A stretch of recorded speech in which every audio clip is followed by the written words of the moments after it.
হাওয়া বার্তা চ্যানেলে আপনাদের প্রত্যেকে স্বাগত জানাচ্ছি। এই মুহূর্তের যা তথ্য অবশ্যই আপনারা দেখতে পাচ্ছেন যে বৃষ্টি চলছে, দুপুর থেকে বৃষ্টি চলছে পশ্চিমবঙ্গের জেলায় জেলায়।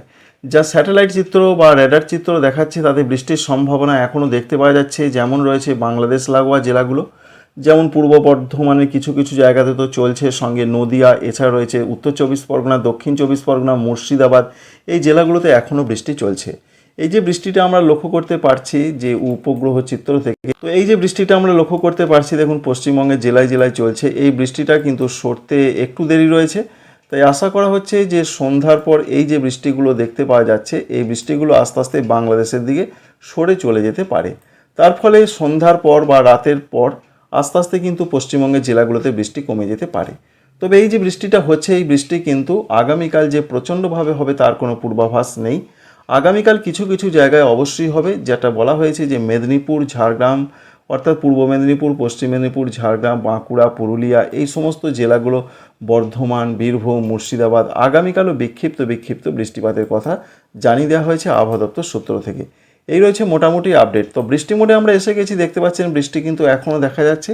কখন বৃষ্টিটা সরতে পারে দেখার চেষ্টা করব। যা তথ্য আমরা পাচ্ছি, যেটা আপনাদের বললাম, যে সন্ধ্যা রাতের পর বৃষ্টি সরে চলে যাবে এবং তারপর আস্তে আস্তে আবার আকাশটা যেমন স্বাভাবিক হয় সেরকম হয়ে যাবে। আগামীকাল সকালও থেকে আবার রোদ ঝলমলে আকাশ থাকার এখনও পর্যন্ত আপডেট রয়েছে।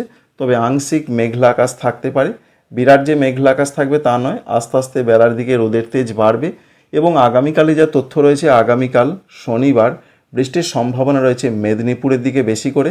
মেদিনীপুর, ঝাড়গ্রাম, এছাড়া রয়েছে বাঁকুড়া, সঙ্গে পুরুলিয়া, এই সমস্ত জেলাগুলো, দক্ষিণ চব্বিশ পরগনা, এখানে হালকা মাঝারি বজ্রবিদ্যুৎ সহ বৃষ্টি হবে। দক্ষিণ ঝাড়খণ্ডের দিকে বৃষ্টির সম্ভাবনা রয়েছে আগামীকালও। উত্তরবঙ্গের জেলাগুলোর মধ্যে রয়েছে উত্তর দিনাজপুর, দক্ষিণ দিনাজপুর, মালদহ, এখানে ঝড় বৃষ্টির সম্ভাবনা খুব বেশি। এছাড়া দার্জিলিং, কালিম্পং, জলপাইগুড়ি, কুচবিহার, আলিপুরদুয়ার, এই জেলাগুলোতে অতটা ঝড় বৃষ্টির সম্ভাবনা নেই, বিক্ষিপ্ত হালকা বৃষ্টি হতে পারে। কলকাতা, সঙ্গে রয়েছে হাওড়া, হুগলি, উত্তর চব্বিশ পরগনা, এছাড়া নদিয়া, মুর্শিদাবাদ, এই জেলাগুলোতে হালকা বৃষ্টি হতে পারে আগামীকাল শনিবার। তাই যে ঝড় বৃষ্টির পূর্বাভাস ছিল গতকাল, সেই ঝড় বৃষ্টিটা কিন্তু আজকে দেখতে পাওয়া গেল। অর্থাৎ একটু ডিলে করে কিন্তু ঝড় বৃষ্টিটা আবার ফিরে এলো। গতকাল প্রত্যেকটা জেলাতে অরেঞ্জ অ্যালার্ট ছিল, আজকেও কিন্তু প্রত্যেকটা জেলাতে অরেঞ্জ অ্যালার্ট রয়েছে। কলকাতা, হাওড়া, হুগলি, চব্বিশ পরগনা, মেদিনীপুর, ঝাড়গ্রাম, বাঁকুড়া, পুরুলিয়া, দুই বর্ধমান, নদিয়া, বীরভূম, মুর্শিদাবাদ। তো সন্ধ্যার দিকে বা আরেকটু যে আগে, অর্থাৎ বিকাল সন্ধ্যার মধ্যবর্তী সময় কলকাতা সংলগ্ন, মেদিনীপুর সংলগ্ন জেলাগুলোর দিকে বৃষ্টির সম্ভাবনা বেশি। ধীরে ধীরে পশ্চিম দিকের জেলাগুলো থেকে বৃষ্টি আস্তে আস্তে সরে চলে আসছে বাংলাদেশের দিকে। আগামীকাল এরকম একটা হতে পারে। আগামীকালের পর, আগামীকাল পর্যন্ত আপনাদের বললাম যে কোন কোন জেলাতে হতে পারে। আগামীকাল মেদিনীপুর, ঝাড়গ্রামের দিকে সম্ভাবনা বেশি। আগামীকালের পর 31 মে তারিখে বৃষ্টির সম্ভাবনা ধীরে ধীরে কমে যাবে পশ্চিমবঙ্গের, দক্ষিণবঙ্গের জেলাগুলোতে। দু এক জায়গায় কোথাও হালকা বৃষ্টি হতেও পারে, নাও পারে। ঝাড়খণ্ডেও তাই একই অবস্থা। অর্থাৎ রবিবার থেকে আবহাওয়াতে একটা পরিবর্তন, বৃষ্টি কমে যাওয়ার পরিবর্তন, গরম আস্তে আস্তে বাড়বে জুন মাসের 1 তারিখ থেকে। উত্তরবঙ্গের জেলাগুলোতেও বৃষ্টি কমে যাচ্ছে। দার্জিলিং, কালিম্পং, জলপাইগুড়ি, কুচবিহার, আলিপুরদুয়ার, উত্তর দিনাজপুর, দক্ষিণ দিনাজপুর, মালদহ, প্রত্যেকটা জেলার দিকে 31 মে তারিখ থেকে বৃষ্টি কমে যাচ্ছে। এছাড়া উত্তর পূর্ব ভারতও সেরকম প্রচণ্ড বৃষ্টির পূর্বাভাস নেই, সেখানে বিক্ষিপ্ত বিক্ষিপ্ত হবে। বাংলাদেশের দিকেও সেরকম কোনো বৃষ্টির পূর্বাভাস অন্তত আগামীকাল রাতের পর থেকে আর সেইভাবে থাকছে না। দু এক জায়গায় বৃষ্টি হতে পারে। সুতরাং যেভাবে গরম পরিস্থিতি বেড়েছিল, তাপপ্রবাহ চলছিল ভারতবর্ষের বিভিন্ন রাজ্যে, বৃষ্টি এসে কিন্তু সমস্ত কিছুর অবসান ঘটেছে এবং তাপমাত্রা 2 থেকে 3 ডিগ্রি কমেছে। আগামীকাল তাপমাত্রা যা থাকার সম্ভাবনা রয়েছে পশ্চিমবঙ্গে, দক্ষিণবঙ্গে জেলায় জেলায় বিরাটভাবে থাকবে না। যেটা উঠে গিয়েছিল প্রায় 38-39 ডিগ্রি, সেখান থেকে এক ধাক্কায় 2-3 ডিগ্রি নেমে গেছে। কলকাতার দিকে 34 ডিগ্রি থাকতে পারে।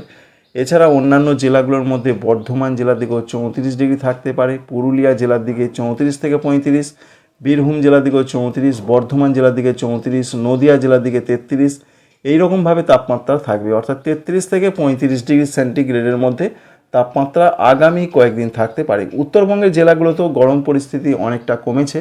মালদহ জেলার দিকে 33 থেকে 34, অন্যদিকে শিলিগুড়ি, জলপাইগুড়ি, আলিপুরদুয়ার, কুচবিহার 33 ডিগ্রির ঘরে সর্বোচ্চ তাপমাত্রা থাকার সম্ভাবনা রয়েছে। সুতরাং বৃষ্টি অনেকটা রিলিফ দিল আমাদের।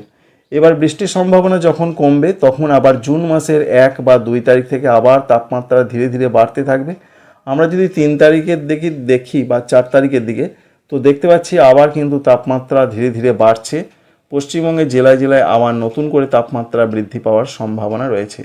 তবে তাপমাত্রা আবার 2 থেকে 3 ডিগ্রি বাড়তে পারে, এটা আলিপুর আবহাওয়া দপ্তর জানিয়ে দিয়েছেন।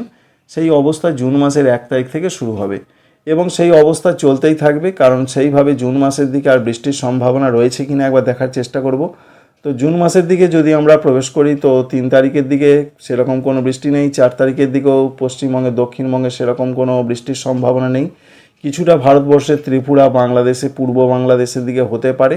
5 তারিখের দিকে বিক্ষিপ্ত পশ্চিমবঙ্গের দক্ষিণবঙ্গে বৃষ্টি হবে, উত্তরবঙ্গে বেশ কিছুটা ভালো রকমের বৃষ্টির সম্ভাবনা রয়েছে। 6 তারিখের দিকেও হালকা হালকা বৃষ্টি হবে, সেটা গুরুত্বপূর্ণ নয়। 8 তারিখের দিকে উত্তর পূর্ব ভারত এবং পশ্চিমবঙ্গের উত্তরবঙ্গের দিকে বৃষ্টি হবে, দক্ষিণবঙ্গে সেরকম কিছু নেই। তো দক্ষিণবঙ্গের জন্য 10 তারিখ পর্যন্ত যে আপডেট আমরা পাচ্ছি, পশ্চিমবঙ্গে দক্ষিণবঙ্গের কলকাতা থেকে শুরু করে বাঁকুড়া, পুরুলিয়া, সেরকম বড় ধরনের কোনো বৃষ্টির খবর আপাতত থাকছে না। তাই বৃষ্টিহীন পশ্চিমবঙ্গে দক্ষিণবঙ্গ, অর্থাৎ ভারী বৃষ্টিহীন। দু এক জায়গায় হালকা হতে পারে, সেটার জন্য তাপমাত্রায় বিরাট কোনো পরিবর্তন আসবে না। তবে পরিবর্তন আসবে অবশ্যই, গরম আস্তে আস্তে আবার বাড়তে থাকবে। এই রয়েছে বন্ধুরা আপডেট। আর বর্ষা কবে প্রবেশ করবে কেরলে, সব থেকে একটা বড় প্রশ্ন হয়ে দাঁড়াচ্ছে। আপাতত যা খবর রয়েছে, নতুন করে আবহাওয়া দপ্তর জানিয়েছেন আগামী 2 থেকে 3 দিন এর মধ্যে অনেক জায়গাতে বর্ষা প্রবেশ করে যাবে। তার মধ্যে আমরা দেখেছি আগে যে আন্দামান নিকোবর দ্বীপপুঞ্জে প্রবেশ করে গেছে, আন্দামান সাগরের অনেক জায়গা প্রবেশ করে গেছে, দক্ষিণ পূর্ব দক্ষিণ পশ্চিম বঙ্গোপসাগরের কিছু কিছু জায়গা প্রবেশ করেছে। সেখানে অনেক জায়গাতে যে জায়গাগুলো বাকি রয়েছে সেখানে প্রবেশ করতে চলেছে আগামী 2 দিনের মধ্যে। সঙ্গে উত্তর পূর্ব বঙ্গোপসাগর, অর্থাৎ ধীরে ধীরে বাংলার কাছে বর্ষা আসতে পারে, সেখানেও কিছু কিছু জায়গা প্রবেশ করতে পারে আগামী 2-3 দিনের মধ্যে। অন্যদিকে উত্তর পূর্ব বঙ্গোপসাগরে যখন প্রবেশ করবে, ঠিক তখনই আরব সাগরেরও বহু জায়গা প্রবেশ